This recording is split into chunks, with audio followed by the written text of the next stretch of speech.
Welcome to The Explainer. Listen, I want you to lean in for just a second because today I've got a bit of a secret to share with you. We are going to completely debunk a major cultural myth that you have probably accepted as absolute fact. If you've ever been fascinated by Japanese culture, you probably think you know exactly how bowing works, right? Well, forget what you've heard. So, do you actually know your bowing angles? I mean, think about it. If you've ever prepped for a trip to Tokyo or just stumbled down a late-night internet rabbit hole about cultural etiquette, you've definitely seen those pristine, super detailed diagrams. You know the ones. They dictate this strict 15-degree angle for a casual greeting, 30 degrees for business, and a perfectly precise 45-degree angle for deep reverence. It honestly looks less like a simple greeting and way more like a high school geometry test.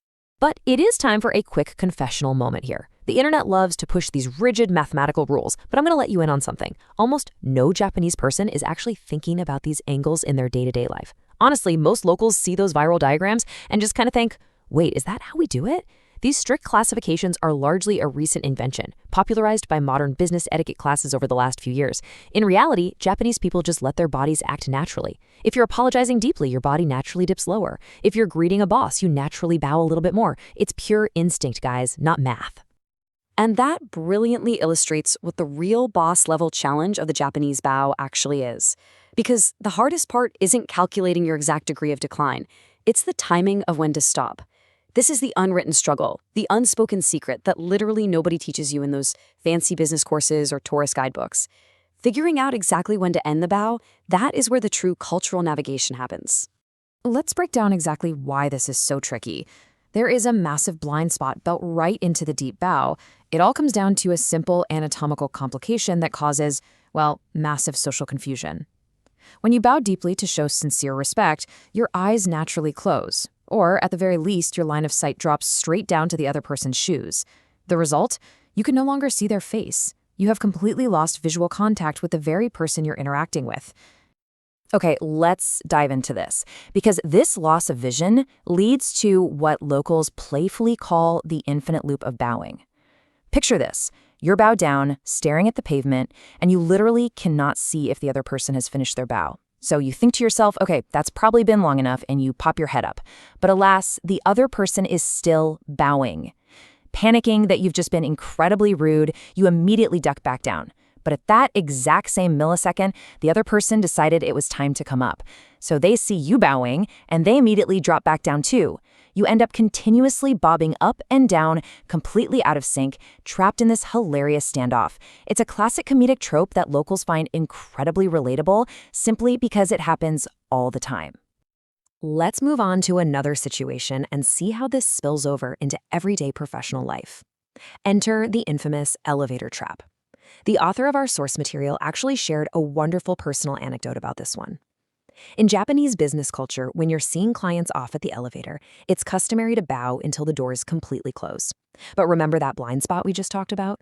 You're bowing deeply, your eyes are closed, and you are entirely blindly estimating the timing. The author recalls thinking, okay, surely the doors have closed by now, only to confidently raise their head and realize the doors were still inching shut and the clients were just staring right at them. Cue the immediate, panicked second bow.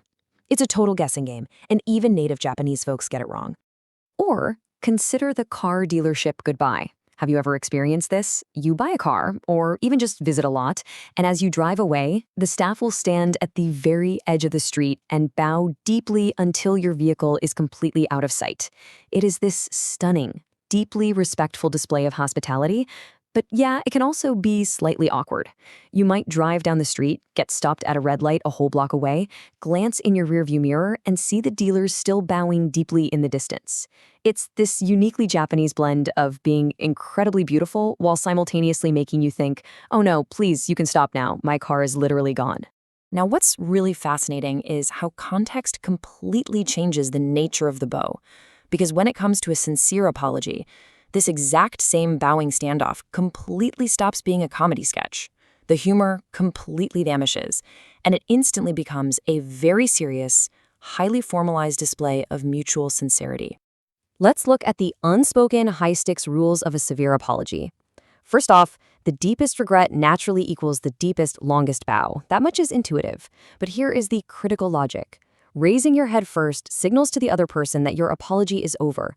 If you come up while the other person is still bowing, you risk appearing as though you're saying, "All right, I'm done being sorry now," which implies you aren't fully remorseful.